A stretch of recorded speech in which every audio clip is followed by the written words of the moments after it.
बाई ग, मी जिम मध्ये आहे, वर्कआउट करतो, लोखंड उचलायला लावले, तू नंतर फोन कर. कुठे गेले दादा? कुठे म्हणजे लवकर ना एवढा वेळ लागतोच ना. फोन केले मी. कधी? मग तुझा फोन करते बघ जरा.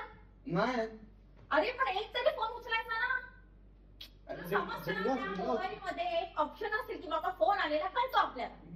कळतो की नाही? पण जिम मध्ये होता ना, तो वर्कआउट करत होता, फोन बघितलाच नाही. बाजूला ठेवायचं तो वर्कआउट. ते वजन जे उचलतो ना ते बाजूला ठेवायचं. त्या वजनासाठी बाबा जरा बाजूला राहा, माझ्या आईचा फोन येतोय, तिचा घेऊ दे फोन. नाहीतर ती 10 फोन करत बसेल. एवढी ताकद आहे ना तुला? अरे फोन माहितीये ना मम्मी 10 फोन करते ते. मग त्याची त्या बाई तिला एकदाची सांगू दे, बाई ग, मी जिम मध्ये आहे, वर्कआउट करतो, लोखंड उचलायला लावले, तू नंतर फोन कर. लोखंड उचलून एवढं साधं तुला समजत नाही? तुला सांगून तर गेलेलं की मी जिमला चाललोय. मला तू सांगितलेलं. मग मला नाही सांगित तू. मी तुला फोन करत असते, तू नाही मला सांगत.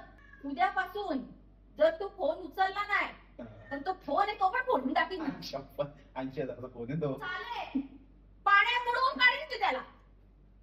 मला एका प्रश्न उत्तर दे, बॉडी कोणाला दाखवायची त्याच मला प्रश्न उत्तर दे. मला नाही आवडत ती बॉडी. नाही आवडत मला बॉडी. ती काय करायची बॉडी बघू? दोघांनी वाटतं मला घरात खरोखर. चल जाऊ आता अंघोळीला. जा.